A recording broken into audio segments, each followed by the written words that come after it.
Assalamualaikum warahmatullahi wabarakatuh.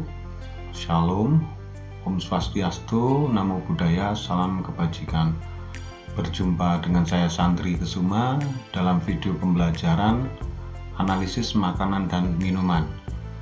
Topik yang akan kita bahas kali ini adalah tentang analisis protein. Istilah protein sudah sering kita dengar dalam kehidupan sehari-hari karena protein ini merupakan salah satu nutrisi penting yang dibutuhkan oleh tubuh kita. Istilah ini pertama kali diperkenalkan oleh Mulder tahun 1830, di mana dalam eksperimennya ia memanaskan senyawa yang mengandung albumin dengan NaOH dan diperoleh endapan berwarna keputihan yang dia sebut dengan proteus.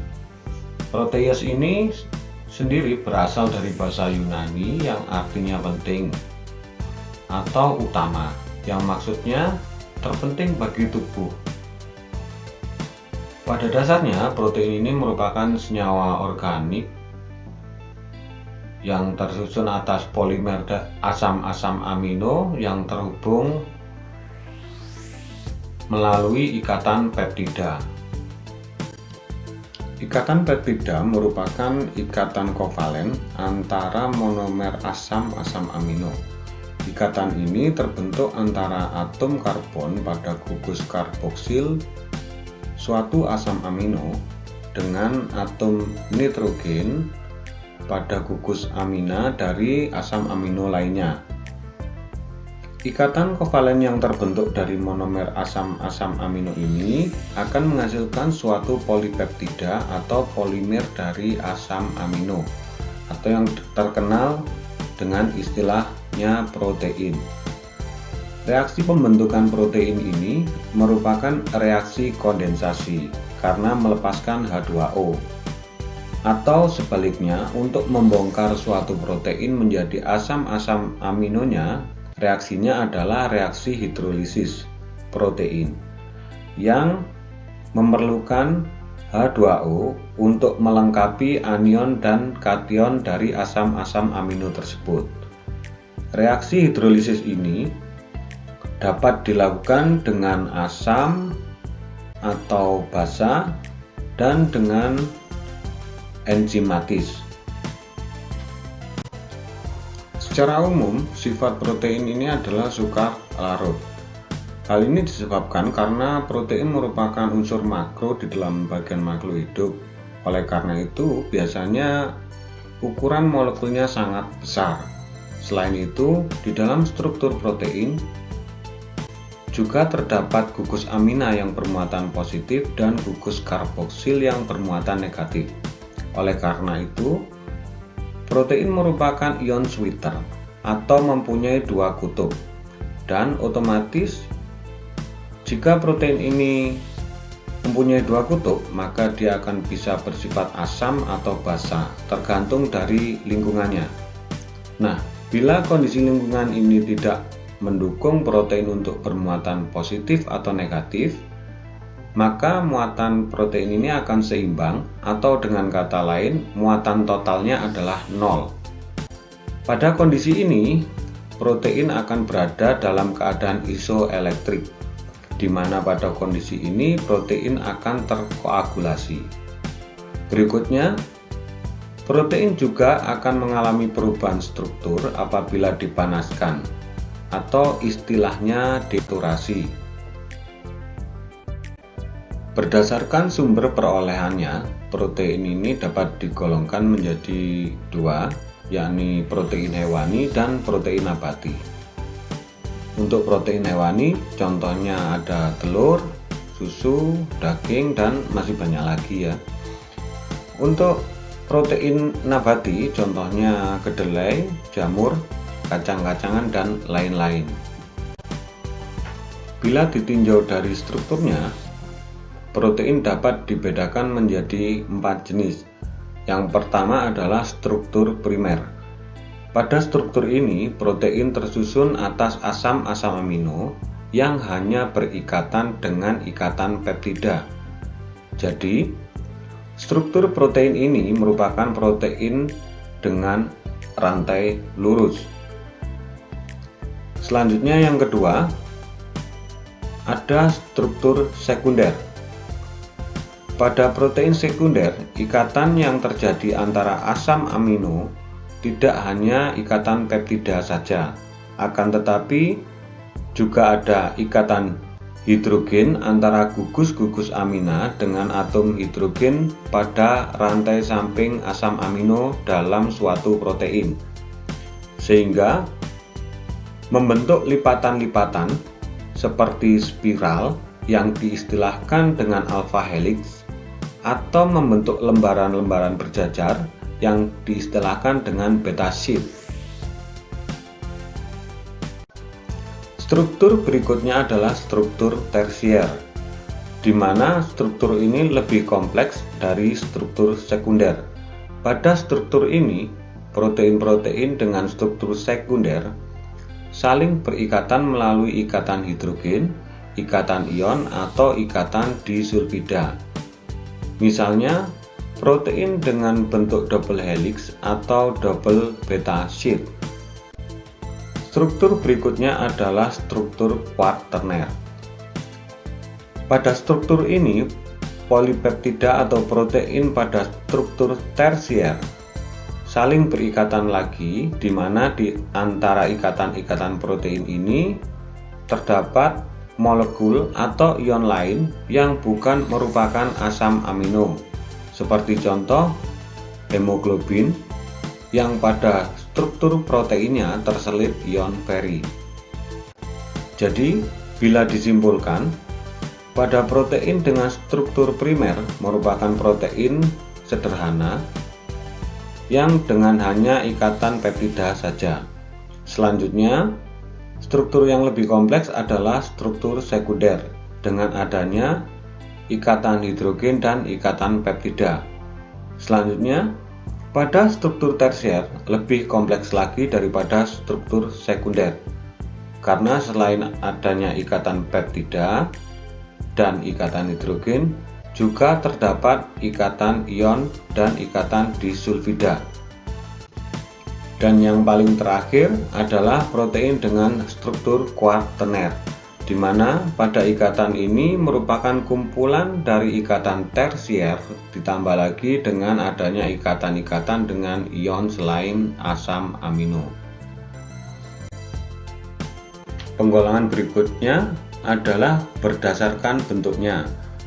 Yang pertama, ada skleroprotein atau protein fibriller.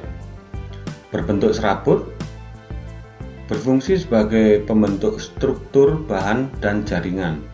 Sifat dari protein jenis ini adalah tidak mudah larut dalam pelarut encer seperti larutan garam, asam, basa, dan alkohol. Dan protein ini susah untuk dimurnikan. Contoh dari protein ini adalah kolagen pada tulang, miosin otot, keratin pada rambut, fibrin pada gumpalan darah. Bentuk protein yang berikutnya adalah protein globuler atau sferoprotein. Berbentuk seperti bola dan berfungsi sebagai enzim, hormon, media transport molekul lain, dan sediaan asam amino. Sifatnya larut dalam larutan garam encer dan asam encer. Mudah berubah seperti mengendap atau terdenaturasi di bawah pengaruh suhu, konsentrasi garam, pelarut asam, dan basa. Berikutnya adalah penggolongan protein berdasarkan kelarutannya. Pada penggolongan ini ada beberapa faktor yang mempengaruhi kelarutan protein, antara lain jenis asam-asam amino penyusun polipeptida. Yang berikutnya, lipatan rantai polipeptida yang membentuk struktur globuler. Biasanya, pada lipatan ini menyebabkan sisi hidrofilik dari polipeptida tersembunyi dalam lipatan. Maka, kondisi macam ini akan menyebabkan protein ini menjadi sukar larut. Contohnya dari penggolongan ini adalah albumin. Sifatnya larut dalam air dan mudah terkoagulasi oleh panas. Contohnya putih telur. Berikutnya adalah globulin. Globulin ini tidak larut dalam air, akan tetapi dia terkoagulasi oleh panas, larut dalam larutan garam encer dan mengendap dalam larutan garam konsentrasi tinggi atau biasanya dilakukan dengan salting out. Contohnya dari globulin adalah imunoglobulin. Contoh berikutnya adalah glutelin. Glutelin ini tidak larut dalam pelarut netral seperti garam, akan tetapi larut dalam asam atau basa encer. Contoh dari glutelin adalah protein gandum yang biasa disebut dengan gluten. Penggolongan protein berikutnya adalah berdasarkan konjugatnya atau senyawa atau molekul lain yang berikatan dengan protein. Antara lain ada nukleoprotein, yakni protein yang berikatan dengan asam nukleat. Berikutnya ada glikoprotein, adalah protein yang berikatan dengan karbohidrat. Contohnya musin pada kelenjar ludah. Yang berikutnya adalah fosfoprotein, adalah protein yang berikatan dengan fosfat. Berikutnya ada kromoprotein atau metaloprotein, adalah protein yang berikatan dengan pigmen atau ion logam. Biasanya protein ini berwarna, contohnya hemoglobin. Yang berikutnya adalah lipoprotein, merupakan protein yang berikatan dengan lemak. Contohnya serum darah dan kuning telur.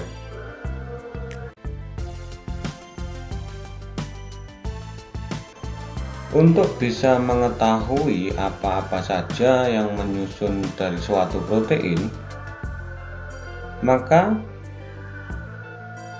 asam-asam amino penyusun protein dapat dihidrolisis. Hidrolisis protein ini merupakan proses pengurahan protein menjadi senyawa-senyawa yang lebih sederhana atau asam-asam amino. Dapat dilihat di sini, dari reaksi hidrolisis ini akan menghasilkan asam-asam amino penyusun protein tersebut. Proses hidrolisis ini dapat dilakukan secara kimia dengan menggunakan asam atau basa dan biasanya disertai panas. Akan tetapi penggunaan asam basa ini biasanya akan merusak sebagian struktur asam amino yang dihasilkan. Dan bisa juga hidrolisis ini dilakukan secara enzimatis. Cara ini biasanya lebih disukai karena tidak merusak struktur asam amino. Enzim yang biasa digunakan untuk hidrolisis protein antara lain ada enzim papain, bromelain, chymotrypsin, pepsin, dan lain-lain. Nah, dari proses hidrolisis ini kita dapat mengetahui jenis-jenis asam amino penyusun protein tersebut. Asam amino sendiri merupakan senyawa organik yang memiliki gugus fungsi karboksil dan amina, serta rantai samping yang spesifik untuk setiap jenis asam amino. Gambar tentang struktur asam amino dapat dilihat pada gambar ini. Di sini dapat dilihat adanya gugus amino dan gugus karboksil pada asam amino. Gugus karboksil pada asam amino ini menunjukkan sifat ion karboksilat, yang mana gugus ini di dalam air akan terionisasi menjadi COO- dan H+. Di sisi lain, gugus NH2 dengan pasangan elektron bebas merupakan basa Lewis dan mampu menerima proton sehingga membentuk NH3+. Oleh karena itu, sifat asam basa dan dipolar dari protein yang tadi saya sampaikan sebenarnya dipengaruhi oleh sifat asam amino. Bila kondisi lingkungan memiliki pH tinggi dari titik isoelektriknya, maka asam amino ini akan bermuatan positif. Dan sebaliknya, bila kondisi lingkungannya memiliki pH rendah dari titik isoelektriknya, maka asam amino tersebut akan bermuatan negatif. Berdasarkan strukturnya, asam-asam amino dapat dibedakan menjadi beberapa kelompok. Yang pertama, asam amino dengan satu gugus amino dan satu gugus karboksil. Di sini ada glisin, alanin, valin, leusin, isoleusin yang memiliki rantai karbon R hanya mengikat H saja. Yang berikutnya ada asam amino, serin, dan treonin, di mana R-nya mengandung satu gugus alkohol. Selanjutnya ada sistein dan metionin, di mana gugus R-nya mengandung senyawa sulfur. Dan ada prolin yang mengandung asam amino sekunder yang berbentuk cincin. Dan kelompok terakhir dari asam amino yang mengandung satu gugus amino dan satu gugus karboksil adalah fenilalanin, tirosin, triptofan, di mana asam amino ini R-nya mengandung cincin aromatik. Kelompok berikutnya adalah asam amino yang mengandung satu asam amino dan dua gugus karboksil, yakni ada asam aspartam, asam glutamat, asparagin, dan glutamin. Selanjutnya ada asam amino dengan satu gugus amino dan dua gugus basa. Di sini ada lisin, arginin, dan histidin. Dari hasil penelitian terdahulu, para peneliti sebenarnya sudah menetapkan titik isoelektrik tiap-tiap asam amino, dan juga telah ditemukan beberapa jenis asam amino baru seperti dapat dilihat pada tabel berikut ini. Titik isoelektrik ini dapat digunakan sebagai acuan untuk mengisolasi asam-asam amino yang diperoleh dari proses hidrolisis. Dan selanjutnya, untuk memastikan apakah isolasi tersebut sesuai, biasanya dilakukan juga serangkaian uji kualitatif dan kuantitatif. Untuk analisis protein, idealnya memang uji kualitatif dan kuantitatif protein ini dilakukan pada sampel protein yang sudah mengalami hidrolisis. Akan tetapi tidak menutup kemungkinan bahwa uji-uji ini juga dapat dilakukan pada sampel protein yang belum dihidrolisis. Akan tetapi sampel ini memiliki kandungan protein yang dapat larut dalam air. Untuk pengujian kualitatif biasanya digunakan untuk mendeteksi jenis-jenis asam amino dalam suatu sampel. Di sini ada uji ninhidrin, uji piuret, uji santoprotein, dan uji Follis. Dan untuk analisis kuantitatif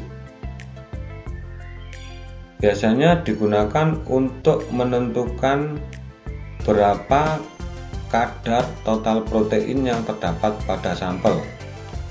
Metode yang umum digunakan untuk uji ini adalah metode Gejeldal.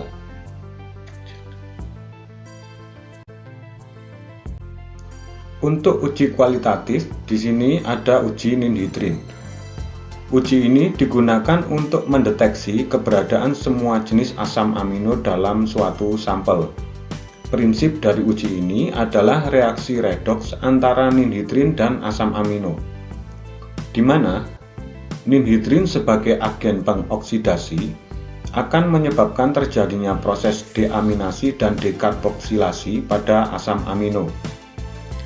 Sehingga dari reaksi tersebut akan melepaskan amoniak dan gas CO2. Amoniak yang dihasilkan ini akan bereaksi lebih lanjut dengan ninhidrin yang telah tereduksi dan ninhidrin yang belum tereduksi, membentuk suatu kompleks diketohidrin yang memberikan warna kebiruan. Hasil dari uji ninhidrin ini biasanya memberikan hasil positif yang berbeda-beda. Akan tetapi, secara umum, hasil positif akan ditunjukkan dengan terbentuknya warna kebiruan. Dan ada juga yang menghasilkan warna kuning cerah pada protein yang mengandung prolin dan hidroksipirolin. Serta ada juga yang menghasilkan warna coklat pada larutan sampel yang mengandung asparagin. Uji kualitatif berikutnya adalah uji Biuret. Uji ini digunakan untuk mendeteksi adanya ikatan peptida, di mana pada uji ini atom nitrogen pada ikatan peptida akan mengalami deprotonasi dalam suasana basa kuat. Dan selanjutnya, atom nitrogen yang terdeprotonisasi ini akan membentuk suatu kompleks dengan ion Cu yang ditambahkan dan membentuk kompleks berwarna violet. Selanjutnya ada uji Santo protein. Uji ini digunakan untuk mendeteksi adanya kandungan asam amino yang memiliki cincin benzen dalam sampel protein. Prinsip dari uji ini adalah adanya proses nitrasi dari cincin benzen dalam asam amino yang menghasilkan warna kekuningan dan selanjutnya akan menghasilkan warna orange dengan penambahan basa kuat. Uji selanjutnya adalah uji Follis. Uji ini khusus digunakan untuk mendeteksi adanya kandungan asam amino cysteine pada sampel protein. Jadi prinsipnya ketika sampel yang mengandung cysteine dipanaskan dengan alkali kuat, maka sulfur yang terdapat dalam cysteine akan bereaksi dengan natrium membentuk natrium sulfida. Natrium sulfida yang terbentuk ini dapat dideteksi dengan timbal asetat dengan menghasilkan endapan timbal sulfida yang berwarna hitam. Untuk uji kuantitatif, uji yang sering digunakan adalah dengan menggunakan metode Gejeldal, di mana prinsip dari uji ini adalah mendestruksi sampel protein dengan menggunakan asam sulfat dan panas, serta dengan bantuan katalis untuk mempercepat proses destruksi tersebut. Nitrogen yang dilepaskan dari proses destruksi tersebut akan berikatan dengan asam sulfat membentuk amonium sulfat. Amonium sulfat yang terbentuk tersebut masih berada dalam suasana asam. Selanjutnya, larutan dibasahkan dengan menggunakan NaOH. Pada proses penambahan NaOH ini, pH larutan akan berubah menjadi basa. Pada kondisi ini, ion amonium yang tadinya berikatan dengan sulfat akan berganti dengan ion OH- menghasilkan amonium hidroksida, di mana amonium hidroksida ini akan mudah melepaskan amonianya pada saat dilakukan proses destilasi, dan destilat yang dihasilkan selanjutnya ditampung dalam larutan asam borat. Langkah selanjutnya tinggal dilakukan titrasi dengan menggunakan larutan HCl untuk menentukan jumlah amonia yang terdapat dalam destilat tersebut, di mana jumlah mol amonia dalam larutan tersebut akan setara dengan jumlah mol nitrogen yang terdapat pada sampel protein.